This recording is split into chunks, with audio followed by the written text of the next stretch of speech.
Blazing Trails to California by Renee Skelton.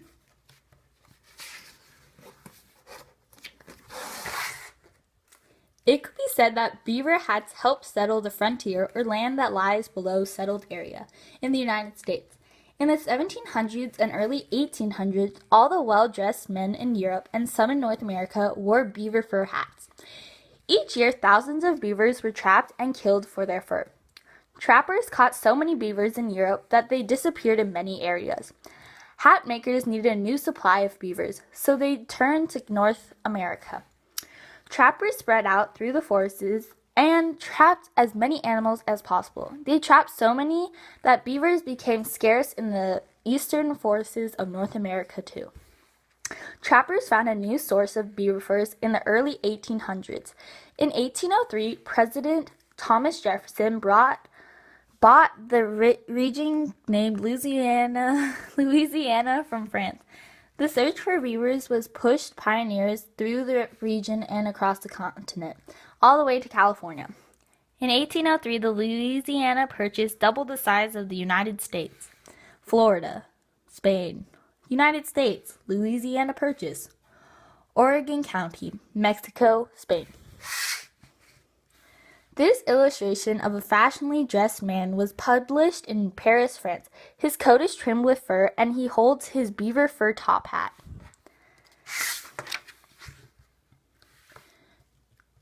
TFK. Did you know? Lewis and Clark point the way. In 1803, the French made U.S. President Thomas Jefferson an offer he couldn't turn down. The offer was the Louisiana Territory, almost 900,000 square miles of wilderness between the Mississippi River and the Rocky Mountains. The United States paid France $15 million for the Louisiana Territory. Overnight, the United States doubled in size. Its western border jumped west from the Mississippi River to the Rocky Mountains. Jefferson hired Meriwether Lewis and William Clark to explore the Louisiana Territory. In 1804, they left St. Louis with a group of explorers. For more than 2 years, they traveled almost 8,000 miles across the Great Plains, over the Rocky Mountains, to the Pacific Ocean and back again. The members of the expedition identified almost 200 new plants. They also found 122 then unknown species or types of birds and animals. Lewis and Clark reported that there are plenty of beavers and muskrats in the Rocky Mountains. This information attracted fur trappers who blazed or marked new trails to the west. Lewis and Clark with their American Indian guide, Sacagawea. Looking west. In the early 1800s, the frontier didn't reach much beyond the Mississippi River. Americans knew that the Rocky Mountains were out there somewhere, hundreds of miles west. The few Europeans who had crossed the wilderness in between said it would be hard to live there. It was freezing cold in the winter and burning hot in the summer. There were no trees and there was very little water. The fur trading companies needed trappers willing to cross the wilderness and bring back beaver furs. Hundreds who loved adventure answered the call. They were skilled trappers who could track, ride, and shoot. During the early 1800s, they crossed the Great Plains and spread out through the Rocky Mountains. Later, they went to the southwestern part of the Louisiana Territory and over the mountains to what are now Oregon and California. Trappers who came back from California told tales of paradise. California was warm and sunny, they said. The soil was rich and the people were friendly. Some of the trappers wondered if there were beavers in California. Many of them wanted to see California for themselves. The Rocky Mountains rise in the distance in this western landscape painted in the 1800s. Jedidiah Smith, first to travel overland to California. The first trapper found their ways to California by trial and error. Some barely survived the wide deserts and snowy mountain peaks they had to cross to get there. The trappers didn't see themselves as explorers or as trailblazers, but they were. They opened trails that many settlers later followed. Jedidiah Smith was one of the most famous fur trappers to blaze a new trail. He became the first American to travel overland to California. Smith was born in 1799 in Bainbridge, New York. When he was old enough, he went to Missouri to work as a fur trapper. He trapped all over the northern Great Plains and Rocky Mountains. By the mid-1820s, Smith was eager to look for beavers in new territory. Most trappers had not yet explored the southwestern part of the Louisiana Territory. Each summer, trappers met to sell their fur, get supplies, and have fun. This early event was called the Summer Rendezvous. In 1826, Smith went to summer rendezvous to find trappers to go with him on his journey out west. Smith and his group started their journey that August. They moved southwest from the area near the Great Salt Lakes in what is now Utah. The farther they went, the drier the land became. It was hot. It was hard to find water and food. The trappers weren't sure where they were, but they knew that they weren't in beaver country anymore. By the time they had reached what is today northwestern Arizona, most of their horses had died. The group was exhausted from walking over the hot sand and needed food and water badly. Just when everything looked hopeless, the party entered a broad valley. There they met a group of Mojaves, an American Indian tribe, who helped them. By this time, most of Smith's followers were so tired and weak that they just wanted to go back, but none of them wanted to walk back across the desert they had just crossed. They had to find another way. The Mojaves told Smith that Spanish settlements were not very far away to the east, so Smith decided to continue west to California. This painting, Jediah Smith in the Badlands, was painted by an American artist, Harvey Dunn. After 2 more weeks, Smith and his group reached the Los Angeles area. It was November 1826. This was Mexican territory, and the Mexican officials were suspicious of Smith and why he was in California. So they locked him and the others in jail in San Diego. Fortunately for Smith, some American sea captains had stopped at San Diego on a trading mission. They asked the officials to release Smith and his party. The Mexican officials released Smith in January 1827. They made him promise to leave California the same way he came, but instead of heading back east through the desert, the group went north. They spent the winter in the San Joaquin Valley. American Indians camp in a peaceful valley in California. With the Sierra Nevada in the distance, Jediah Smith and his party spent the winter in a valley like this one before leaving California. They were ready to go home in spring of 1827. It was May when they tried to cross the Sierra Nevada. The peaks were covered with snow that was too deep to cross. Smith thought he would have a better chance with just a couple of his best trappers, so he left 11 members of his party behind on the western side of the mountains in California. Smith and his 2 companions struggled to cross the mountains. They crossed through what we know today as Ebbets Pass. On July 2, 1827, the trees reached the southern end of Bear Lake in what is now Utah, where the summer rendezvous was taking place. Smith had plenty of tales to tell about California. After resting for 10 days, Smith went back to get the group he had left on the other side of the mountains. Several people joined Smith. They returned to California over the same desert route Smith had used before. Once Smith reached California, the Mexican officials threw Smith and his followers in the jail again.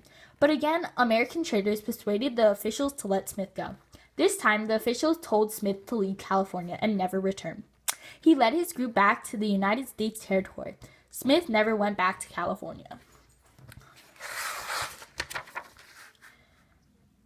James Beckwourth, an American adventurer. James Beckwourth was a skilled hunter. Like other trailblazers, James Beckwourth had an adventurous spirit as well as the courage and skill that pioneers and explorers needed. Born a slave in Virginia in 1798, Beckwourth later moved to St. Louis, Missouri. He spent 5 years learning to be a blacksmith, but after a dispute with his employer, Beckwourth left St. Louis. He headed west, and by the early 1820s, he was a successful fur trader and explorer. During one expedition, Beckwourth was captured by an American Indian war party from the Crow tribe. The tribe eventually adopted Beckwourth, and he lived with them for a number of years. He became a Crow leader and was named War Chief. After Beckwourth left the Crows, he continued his life as a trapper, explorer, and scout. He also owned 2 trading posts. While living in California and working as a scout, Beckwourth made a discovery. In 1850, he blazed a trail through a pass across the Sierra Nevada that was safer than any pass that he had found so far. Soon known as the Beckworth Path, the trail led to the town of Marysville in north-central California. Beckworth formed a company to build a road through the pass. As the best way across the Sierra Nevada, the road was heavily used by miners heading for California's gold fields, as well as by settlers looking for new homes. The pass still bears his name. Beckworth continued to work as a scout and wagon train leader for several years. Then he settled down as the owner of an inn and trading post between Beckworth Pass and Marysville, in what is now the town of Beckworth. Visitors can still see a cabin that stood on his ranch. TFK Fast Facts. Crow warriors earn names based on actions that prove their honor or courage. While he was with Crows, James Beckworth was given several names, including the Morning Star and Bobtail Horse. TFK, did you know? Life of a trapper. There were different types of fur trappers. Some worked for big fur companies that gave them supplies and paid them a salary. In return, all their furs belonged to the company. Other trappers had to sell all the furs they trapped and buy their supplies from the company. There were also independent trappers who were their own bosses. They sold their furs to whoever they wanted. Mountain men, as the trappers were then called, lived roughly on the frontier. Each trapper had a knife and a pistol, a bag full of bullets, a powder horn, and a rifle. He usually rode a horse and also had a mule. The mule carried his furs, bedding, food, and other supplies. He carried coffee, tea, salt, and sunflowers. He hunted buffalo, deer, and elk for food, and he gathered nuts, wild fruits, or even roots and bark. There were 2 trapping seasons. The spring season lasted from the time ice and snow thawed until the beaver's fur thinned because of summer's warm weather. The fall season lasted until the ice and snow of winter closed in. Joseph Walker goes west. By the early 1830s, trappers were wandering all over many parts of the Rocky Mountains. As a result, fur were not as plentiful. By this time, many more Americans had heard stories about the good life in California. It was far away, but a lot of men who were looking for an adventure and a way to make money wanted to go. Joseph Walker was the Sunday rendezvous of 1833 at Green River, in what is now Wyoming. Walker was a trapper and respected pioneer. He told the trappers at the rendezvous that he was planning an expedition to unknown lands to the west, possibly to California. Walker chose 40 trappers to go with him on his journey to the west. He avoided the desert route that Jedediah Smith had taken. Like Smith, Walker started out near the Great Salt Lakes, but then he headed almost straight west. Walker knew he would have to cross the rugged Sierra Nevadas to get to California, but he wasn't quite sure where the mountains were, how high they were, or how he was going to cross them. Joseph Walker. The watercolor trapping beaver was painted in 1858 by American artist Alfred Jacob Miller. Walker's parties crossed what is now northern Nevada and finally reached the Sierra Nevada. The range stretches 400 miles from north to south. It has towering peaks more than 14,000 feet high. Slowly, Walker and his companions made their way through the deep snow up the eastern side of the Sierra Nevada. Every time they thought they had crossed the summit or reached the highest point of the mountain, they saw more jagged peaks in front of them. It took them 3 weeks to cross the Sierra Nevada. Tired and cold, the group struggled down the western side of the mountains. They followed a ridge between the Tuolumne and Merced rivers to a long, beautiful valley. It was Yosemite Valley. They were the first people who were not American Indians to see it.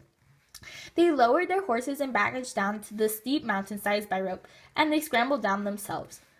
Walker and his men continued down the western slopes of Sierra Nevada. They followed the Merced River to the San Joaquin River. The men were now in California's Central Valley. There was tall grass for the horses. The valley was sunny and warm. Deer, elk, and bears were plentiful.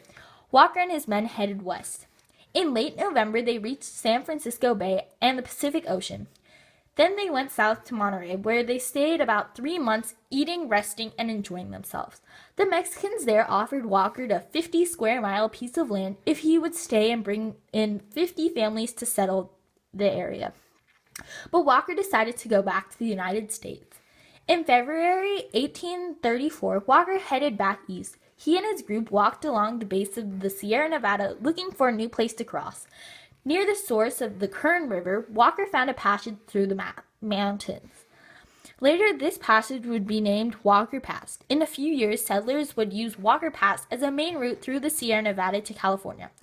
After a year of travel, Walker and his group reached the 1834 Sunday rendezvous back in the U.S. territory. Pioneers crossed the Sierra Nevada had a spectacular view of the majestic Yosemite Valley.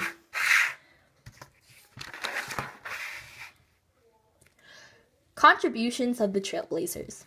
The demand for beaver fur decreased in the 1830s and 1840s. The nutria, a large aquatic mammal from South America, gave hatmakers a cheaper substitute for beaver fur. Styles had changed, and beaver hats fell out of fashion. What's more, trappers had caught and killed much of the beaver population in the western mountains. By the end of the 1830s, trappers had explored California from the northern Sierra Nevada to the Mojave Desert. They were the first people who were not American Indians to tramp through the desert of the Great Basin to set foot in the Yosemite Valley and to see the geysers at the place we now call Yosemite. They were also the first to go overland from what was the United States and see California's towering redwood trees.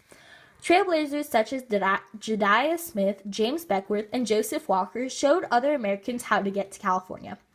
They blazed some of the first trails across the Rocky Mountains through the Great Basin of what are now Utah and Nevada, over the Sierra Nevada, and to the Pacific coast of California.